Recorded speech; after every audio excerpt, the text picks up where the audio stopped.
we're onto Parsha Tzav. Okay, roll them. V'daber Hashem al Moshe lemor. Tzav es Aaron v'ezbanav lemor zos torasa, page 568.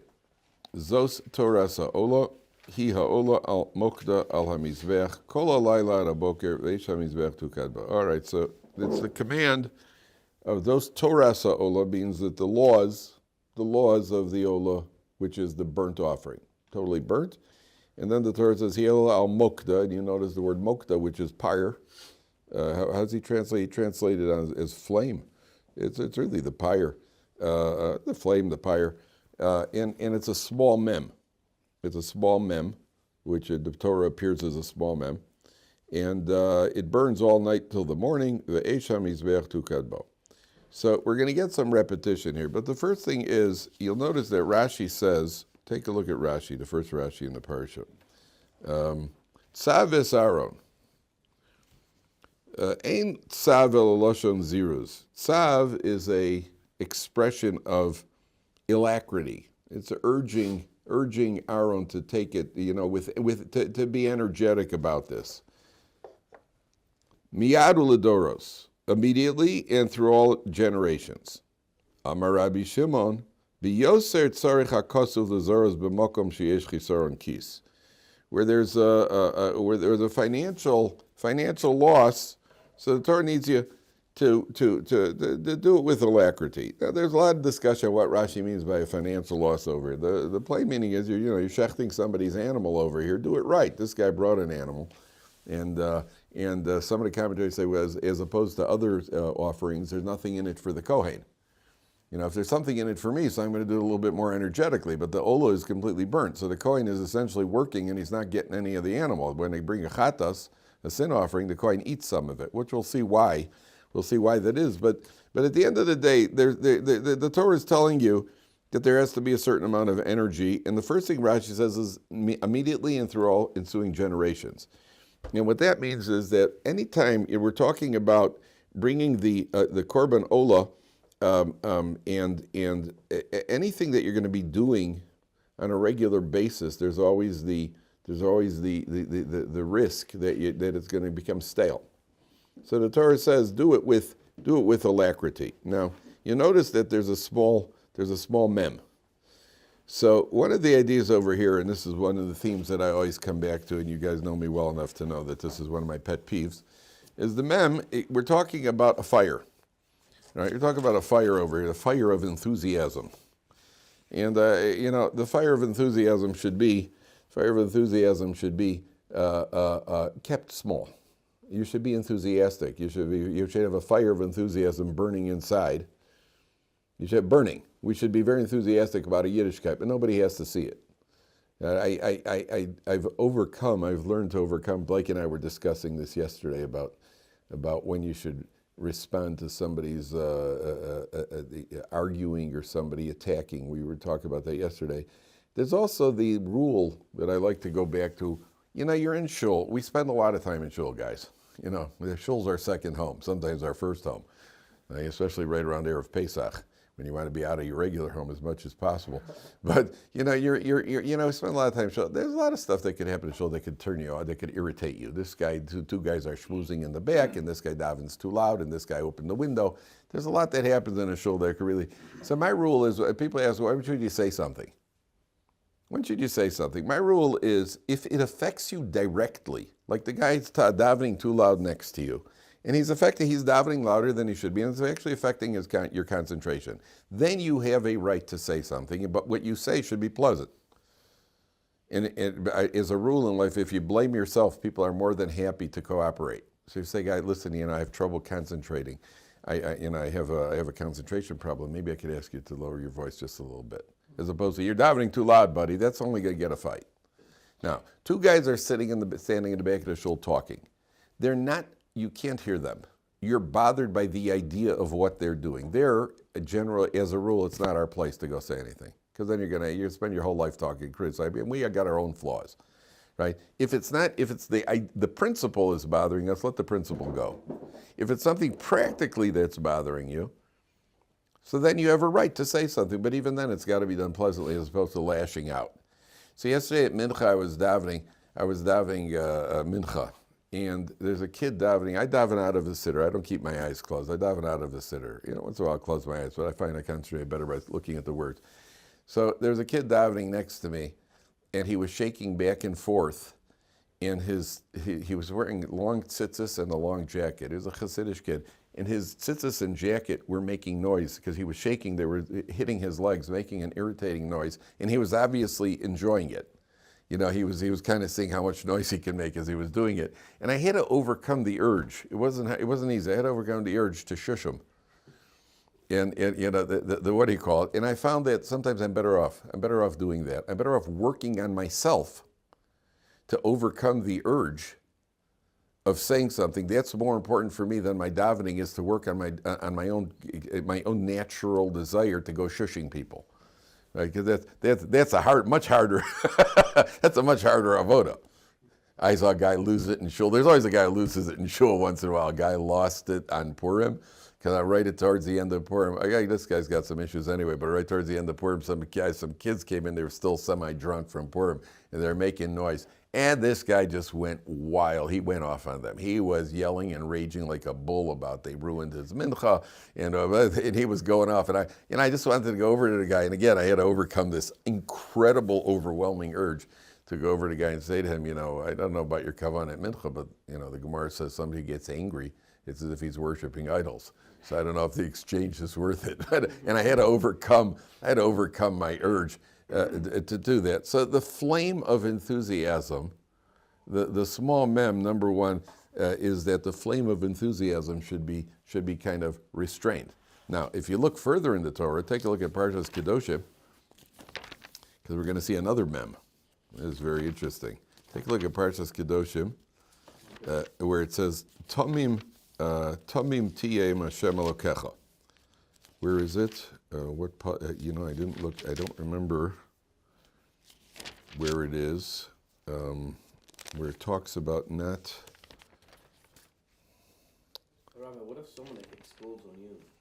Somebody explodes. Blake and I were discussing that yesterday. The best thing to do when people explode on you is to be silent. First of all, silence decreases the explosion. I don't know where it is. Is it in Achremos or in Kedoshim, where the Torah says you shall be Tamim tiyeh Hashem Elokecha? Where's that pasuk? Tamim tiyeh. We'll look up. When somebody explodes on you, so the Gemara says that on the pasuk that we say Tola Eretz Al Belima, that Hashem suspends the world in nothingness. The earth is just kind of there in space. What's keeping it up? You ever wonder why did the earth just fall? Gravity this, gravity out of Heinpus Morgan. At the end of the day, the world is just kind of there and is floating around in nothingness. So the pasuk says, Tola Eretz Ablima. Hashem suspends the world in nothingness. And the Gemara says that a person who restrains himself when there's a fight, an argument, some sort of contention, HaKadosh Baruch Hu holds up the entire world in his merit. Mishabole mes atzmo b'shas meriva. Somebody who restrains himself at the time of a fight, HaKadosh Baruch Hu maintains the entire world in his merit. But if you were responding. Oh, 1 second. So I was looking at the words of the Gemara. The Gemara doesn't say a person who keeps his mouth shut. It says a person habole mes atzmo, somebody who keeps himself. In other words, you don't show any reaction. You don't even go, nothing. You don't show any reaction whatsoever. That's the ultimate level when somebody starts fighting. Besides the fact that you gain nothing when you respond, because the guy's yelling at you, what are you going to gain? Are you going to just fuel him up more? Now, sometimes that's fun, right? But you should know, and again, the most difficult people to deal with in this situation is family members. Your parents, your siblings, your wife, a husband. What was the name of the famous Jewish opera star? Janet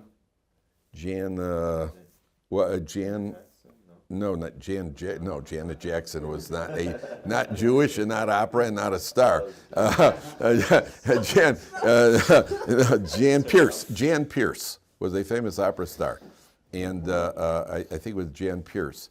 So Rabbi Emanuel Feldman, who was the Rav in Atlanta, Georgia, so he was with the Metropolitan. He was it Jan Pierce? Right, I think it was Jan. It was a famous Jewish opera star, and he was with the New York Metropolitan Opera. They were in Atlanta, and he called Rabbi Feldman. Rabbi Emanuel Feldman was the Rav of the shul in Atlanta, and he said, "Listen, I'm in Atlanta." He called him up, and he says, "I'm in Atlanta with the Met, and I have yahrzeit. I want to daven Marv in your shul." So first of all, word got out that this famous opera star is going to be davening Marv in the shul. So they on a weekday they could barely get scrape a minyan together. Word got out, and they had over 100 people at this Marv. And he gets up there to daven Marv for his yahrzeit, and everybody's expecting, okay, this is going to begin. He just goes, the regular Marv. It's a big disappointment. So Rabbi Feldman was driving him to the airport, and he said to him, he told him that he and his wife made an agreement when they got married, that when one of them loses it and starts yelling, the other one does not respond. You take turns, you lose it. The husband and wife lose it once in a while, and they have a rule in the house that they've abided by. Such a good rule. Which is don't respond. Just don't respond. It's a good rule if you could keep the rule, but then again, rules were made to be broken, and most times people do break those rules. Yeah, but then I feel like you get like what's the word? You feel guilty. You feel like if you do respond. You feel guilty. It's good. It's good to have a rule like that. I'm sure that they weren't 100%, but he said they kept that rule. And in general, when a person yells at you, it's a very big temptation to respond. And the merit, remember, there's a rule. Whenever the merit is a big merit, that means that the test is a difficult test. If the Gemara says that HaKadosh Baruch Hu maintains the entire world in this person's merit, that means that the thing he's doing, he's got to have earned that merit. It can't be easy. If it was easy, then what do you call it? Then it wouldn't work. So for some people, it's easier than others. And you learn with life as you get a little older. First of all, you're a little calmer. When you're young, you're a little more fiery. I was much fierier when I was young. I was always responding to everybody. You learn with life, it doesn't help. What's the point? Who's got the energy for it? At a certain point, I'm too tired to do this. I'm not going to argue with you. For what? What are you going to gain by it? And so that's it. Now, the pasuk that I'm looking for, I can't find it. It says, Tamim tia im Hashem Elokecha. You shall walk with perfect faith with Hashem your God. We'll have to find the pasuk for you later. The mem in that pasuk is a big mem. And that's when the Torah talks about not getting involved in all sorts of omens and all sorts of superstition. Tamim tia, just walk purpose. Don't go looking into the future. Walk with perfect faith with Hashem. There it's a very big mem. Because there the Torah, when it comes to faith, we should have big faith. When it comes to the heat of our faith, we should have a lot of heat also, but try to keep it inside. Nobody has to know about it. Nobody has to see it. Okay, number one. Number two, there's a very interesting idea over here that this korban over here is the olah. Now I want you to listen carefully because this is a very interesting, this is a fundamental in Judaism. The korban olah is the burnt offering. The burnt offering is not eaten, completely burnt. Now what did we say it comes for? It comes for Hashem. Everything we do is for Hashem. But what is it an atonement for? Do you remember what we said? It's an atonement for inappropriate thoughts and for not fulfilling a positive command. Right? When a person neglected to put on tefillin or didn't take a lulav and esrog, whatever it was. So one of the ideas over there are two ideas here. One of the ideas is there are two types of Gehenna. Talk about purgatory, hell, however you translate it. There are two types. Just as what's it called? Parenthetically, we don't have a real understanding of it. We can only imagine. But is a way of trying to let us relate to it, so we should want to avoid it. So the Sfarim talk about that there's a massive fire, and there's a giant pile of ice, snow. And a person is put into the fire and he gets hot. And at a certain point he jumps out of the fire onto the snow. It feels so good. Till he starts getting really, really cold. Then he jumps back into the fire. Then he jumps back onto the snow, which is a metaphorical way of showing that there can be an eternal punishment and you never find any sort of satisfaction, and so you're constantly jumping back and forth. But there is an idea of this fire and the snow. And what the Svarim say is that a person who has heated himself up to do Avera, certain Averas we associate with a guy got all hot, right? Then a person like that is put into the fire. Whereas snow comes from laziness. The person's snow is cold. And that's the punishment for the neglect of positive. Why doesn't a person fulfill a positive command? Somebody needs help. I don't feel like doing it now. Why not? It's lazy. It's usually laziness. I think it was one of the great rabbis in Europe, I think maybe the Alter of Kelm, there was a certain rabbi was coming to town. And under normal circumstances, he would go to the train station to greet this rabbi, to greet the visiting dignitaries. This rabbi, he felt, doesn't deserve to be greeted because he had certain skewed views of Judaism, certain skewed ideas. So he felt that he should not go and greet him at the train station. Then he started deliberating with himself, is that really why I'm not going to the train station? Or is it because I'm just too lazy? It's cold and it's nippy somewhere in Europe in November. Is that really the reason I'm not going to the train station, or is it because I'm just lazy? Is it ideology, or is it a flaw in my character? So what did he do? He put on his shoes, put on his coat, he went to the train station and made the decision at the train station. And at the train station, he decided, you know what, I shouldn't be greeting him. Then he went home. Then I know it's not laziness, because you see, I went to the train station. That's why it's always good. I've told you, when you wake up in the morning, the alarm goes off. I'd really like to sleep for another hour. You know what? If you need to, you should. But don't make the decision horizontal. Get vertical. Even sit up in bed. Get vertical, and then your free choice is a little more balanced. Rabbi, every morning I'm standing up at 8 o'clock, and then I just go right back to my bed. Right. That's if you go to sleep at 4:30, that's what's going to happen. Right. If you go to sleep at a normal hour, right, and then you stand up at 8 o'clock, you'll see that you have a better chance. I'm talking about when a person is even giving themselves a fighting chance. If there's no fighting chance, then you have got no fighting chance. But if a person has given themselves, you've gotten 6 or 7 hours sleep, and you want to sleep a little more, which we all do every morning, first get vertical. Not my idea. I heard this from Rabbi Tatz. Get vertical, which I've tried to implement, by the way. It works. It does work? Yeah, it works. It actually works. Well, it certainly works better than staying horizontal. Right? Works. In other words, it's not 100%er, but if you get vertical, give yourself a chance. Of course, we're always tired in the morning. Who doesn't want to sleep more? Get vertical. And you get vertical, give yourself a minute, give a half a minute, and sit there. You'll see that you aren't quite as unconscious as you think. Unless you didn't get enough sleep, because I'm talking about when you did get enough sleep. I'm not talking about when you didn't get enough sleep. Yeah. Now, talking about a guy who's out carousing until 3 in the morning, and then you got 2.5 hours sleep and a hangover from some beer, and then you're trying to get up at 7 o'clock in the morning. I'm talking about when a person went to sleep at a normal hour, is behaving normally, and you want to go to sleep. We all want to sleep more. Who doesn't want to sleep more? So, except for 3-year-old children. What's that? When they get up as shachris, usually the motivation to leave? Is that usually the reason to get up and go? For most? For what? To get yeah. It's not. I'll tell you. If I knew I was getting up to play tennis, somehow I had more. Getting up to play basketball for basketball practice, I had much more motivation. I had a gym class once when I was in college. I was a phys ed major. I had my 8 o'clock class was basketball class. Yeah, listen, I worked hard in college, Blake. Don't knock it. And I had no problem getting up on the days when I had an 8 o'clock basketball class. That was no problem, because that was a good class. Yeah, when you got to get up for work, it's easy when you're going to make some money, right? I've even done this because I learn before davening. I try to learn before davening.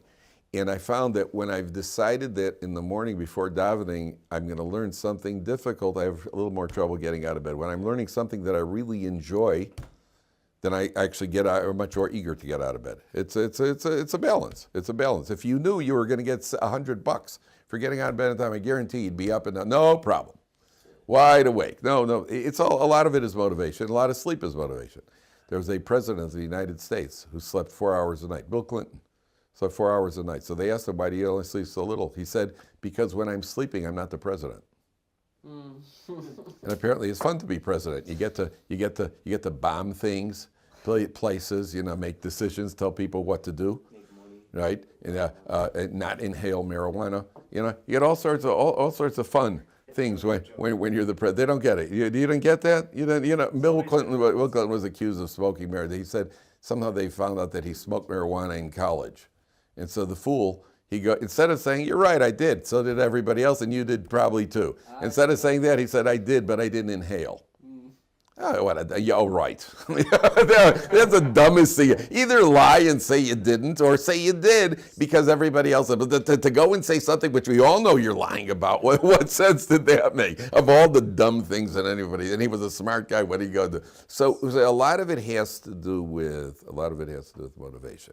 Okay, now, if you take a look, that's the first thing. The Gehenna of snow is associated with not fulfilling positive commands, because that's coming from laziness. Okay, and I want to take it a step further. It's an interesting concept. You know what the word goy means? Yeah, definition. What's the definition of a goy? Definition. I hear what you're saying. Different nation. A different nation? No, it just means a nation. Goy means a nation, and the Jewish people are called a goy. People think goy is a bad word. It's a derogatory. Oh, he's a goy, right? So that's what it's come to mean in the vernacular, because we refer to the goyim as goyim. Some guy even a Jew who's not very righteous, people say, he's mamish a goy, right? Okay, but a goy means nation, and the Jewish people are called a goy kadosh. We're called a goy also. How do you like that? We're goyim, guys. We're goyim. We're a goy. We're a goy kadosh. Goy means, okay, now the word goy comes from the word gviya. It's the same spelling except with a hey at the end. And the gviya means a body. The goy, interestingly, there's only one korban, one type of offering that a non-Jew could bring to the Beis HaMikdash. You know what it is? It's an olah. What's an olah? This korban that we're talking about now, a burnt offering, a completely burnt offering. A goy does not bring any other offering, no offering that he partakes of and eats. A Jew could volunteer an olah, a shlomim. A Jew has to bring a chatas, an asham, and most of the korbanos, somebody, sometimes the kohen and or the person who brought it participate in the eating of the korban. Hold for a few minutes, Ben. Yeah. So a goy at the time of the Beis HaMikdash, he could actually bring an offering, a volunteer offering, and the volunteer offering that he brings is a olah. Why is that? Isn't that a strange thing that the goy brings a korban olah? Why is that? So what the commentaries explain is like this. I'll start with an introduction. There's a Mishnah in Pirkei Avos that says, three people that were eating at a table, v'lo amru olav divrei Torah, they didn't say a word of Torah at the table, ki'ilu achlu mizivchei mesim, it's as if they ate from offerings of idol worship. Three people sitting at a table, and they didn't say a word of Torah. And by the way, you don't have to make a whole drasha. Sometimes people say, okay, now we're going to have a Dvar Torah, and that's a 20-minute drasha. All you have to say is, you have to wash the Tilas Yadayim before you eat bread. That's a Dvar Torah. That's a Dvar Torah at the table. If you say Shira Malos, or you say Al Na'araz Bavel before the benching, that's a Dvar Torah at the table. The Vilna Gaon was once sitting, and he had some disciples sitting at the next table who had eaten. And one of the disciples said, we have to say a Dvar Torah at the table. The Vilna Gaon said, you fulfilled your mitzvah with that. That right there, what you fulfilled your okay? Now, why is it three people are sitting? First of all, what happened to two people? Two people sitting at a table didn't say Torah, that's not a problem. Three people are sitting, the Mishnah says three people are sitting, and they sit to eat Torah, and it's as if they ate sacrifices to idol worship. I mean, that's fight man's words. I mean, tell me that they're a bunch of loafers. Tell me that the guys are three lights over there, that they're ne'er-do-wells. But what you got to tell them, it's as if they ate idol worship? Well, why? Why? What's the connection? So Rabbi Yaakov Kamenetsky Zatzal explains like this.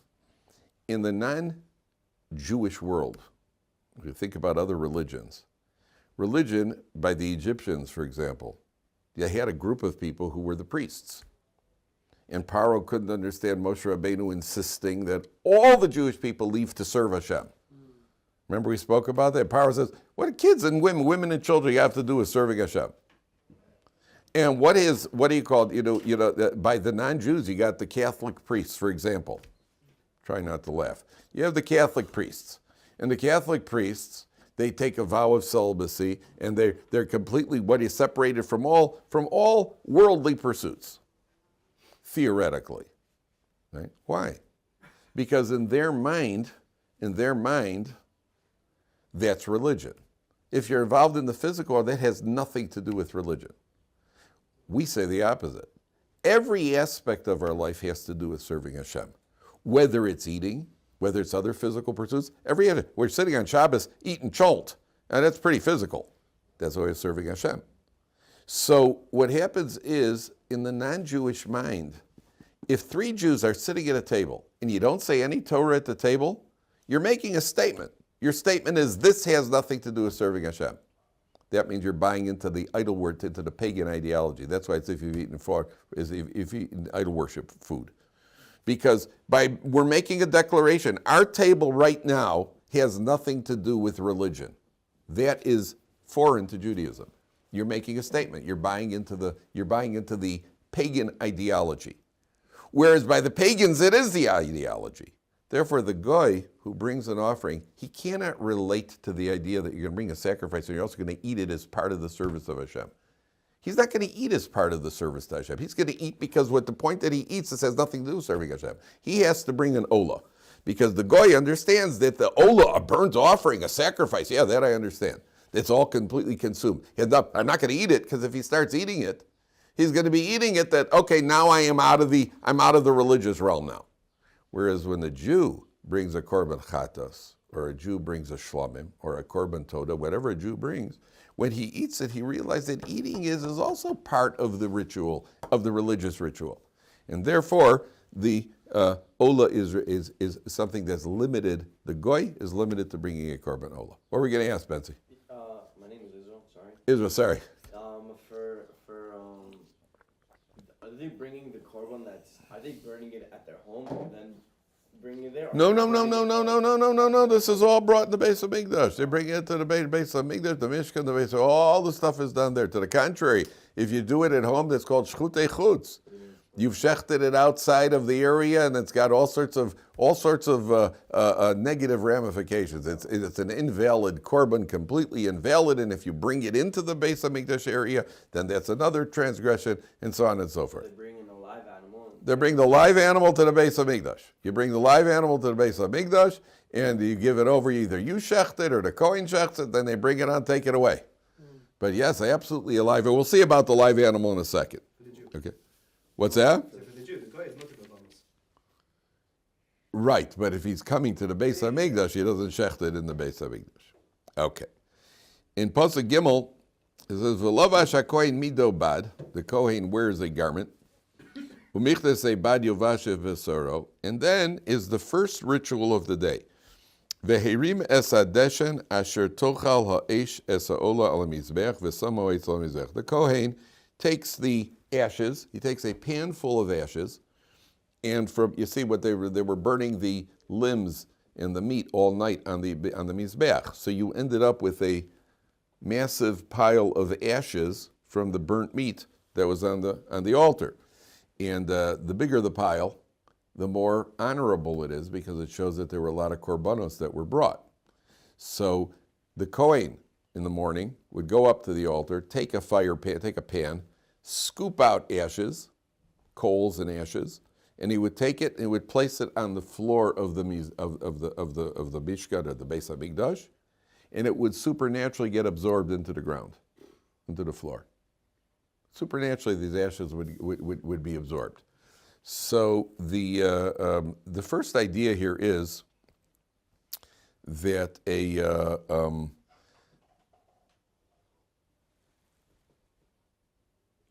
first idea here is that the Mizbeach, which brings the korbanos, is a merit for the Jewish people. And we're showing that the sustenance of the world, symbolically the ashes being put on the floor from the altar on the floor, which represents the rest of the world, the sustenance of the world comes from the merit that we have of having brought the korbanos, the sacrificial service. So we take this pan and you put the pan on the floor, number one. Number two, What do you think of the idea of using? What do you think of the idea of cleaning ashes off the mizbeach? You know, it looks like something a little bit degrading. You go cleaning off ashes, go cleaning off the you know, it's like you have a barbecue and then you got all the ashes are left. You know, who wants to get involved with that? You get dirty and you get. So the Torah wants to emphasize none of the services in the Beis Hamikdash. There's nothing degrading. When you clean, somebody had guests once. And one of the big rabbis had guests, and after the guests leave, somebody saw him cleaning off the table and you know, helping his wife clean off the table. So I said, isn't that a little bit beneath your dignity? He said, the Kohen Gadol went in on Yom Kippur and he took ashes out of the Holy of Holies. Right? We had guests in the house. And I'm cleaning up after guests. It's all part of the service of guests. Who's supposed to clean it up? Your wife? No, only your wife's supposed to do it? So the attitude has to be, you know, there was the Rosh Yeshiva of Hebron. One of my favorite stories. The Rosh Yeshiva of Hebron, his name was Rav Simcha Zissel Brady, of the Hebron Yeshiva. And his wife was known as a magnificent cook. But not only she was a good cook, she was very elaborate. She made it look good and put tremendous amount of time and energy into the cooking, into the culinary creativity. And somebody once asked her why she does that. She said because her husband is in the Beis Medrash all day long, studying Torah, and he innovates. Part of learning Torah is what we call chiddush, right? Innovating, coming up with innovative ideas in Torah. She said, the kitchen is my Beis Medrash.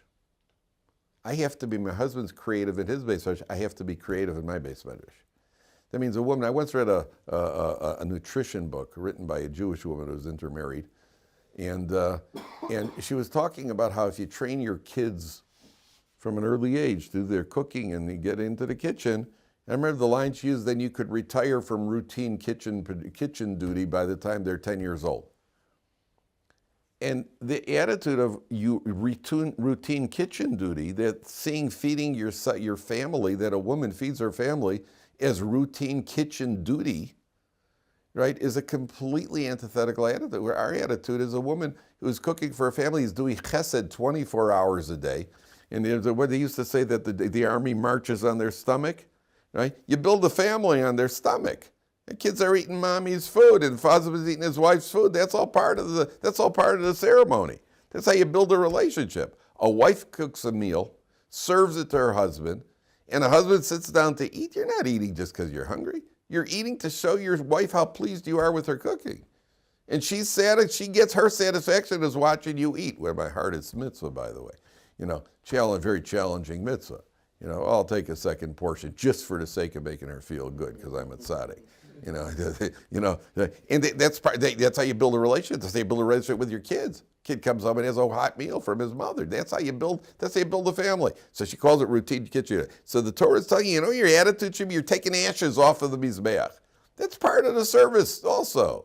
Cleaning up is also part of it. Everybody loves doing mitzvahs. Certain mitzvahs everybody loves doing. You love making for example, a couple gets married. So you make a Sheva brachas in the home for them. That's a tremendous mitzvah. You help them celebrate the Sheva. Yeah, but somebody's got to schlep the benches. And somebody's got to clean up the benches. And somebody's got to bring that. That's also part of it. Oh, we want to do the fun stuff. That's why a lot of women like baking. But they don't like baking. You know why? Baking makes a mess. So they don't bake because of the cleanup. I was in South Africa. In South Africa, people have servants. So I was staying in his house with servants. This lady was living a life of Riley. She baked, and then she let the servants do the cleaning up. Anything you don't like doing, the servants, they take care of it, which is great. It's the baking. Everybody likes to bake. The problem is the cleanup afterwards. So the Torah is telling you, hey, you know what? You burnt offerings all night in the Beis Hamikdash. Now take that fire pan off and put it on the floor. Sure, the fire pan is also part of the service, and that's why being absorbed supernaturally is the reminder that this is also part of Avodas Hashem. That's the rule. Okay, one more point. If you take a look, question, Rachel, a question? Okay, just one more point. And it's a shame Miguel isn't here because he was asking me about it. If you take a look on the bottom line, it says, Ve'ha'esh ala mizbeach tukad bo lo sichbeh. The fire on the altar will burn on it, will not be extinguished. And it goes, and then again, the next pasuk, it keeps talking about this fire burning. It repeats itself several times, that the fire burns on the altar. So I saw one of the commentators, why does the Torah keep repeating that the fire should burn on the altar, fire burn on the altar, fire burn on the altar? So we mentioned, I think, last week, the altar was covered with a thin layer of copper. And underneath the copper was wood. And you've got these pyres that are burning over there. There's a lot of heat over there. You would expect that, and it wasn't a thick clump of copper. You'd expect the copper to start melting. You'd expect the what do you call it? Expect the wood to maybe singe or at least get on fire or something. The Torah is emphasizing that it burnt and it burnt and it burnt. The copper never melted and the wood never, what do you call it? I want to tell you something. That's supernatural. We had a Lag BaOmer is coming up, guys. Lag BaOmer, you'll see kids schlepping wood, and maybe you've seen it already. Kids already now are dragging wood around because they make these big bonfires. Every once in a while you'll see what looks like a perfectly good couch being dragged over. Some lady's looking for her couch, and her 11-year-old son and 11-year-old his friends are schlepping the couch. They say, a bookcase is burnt, all sorts of stuff.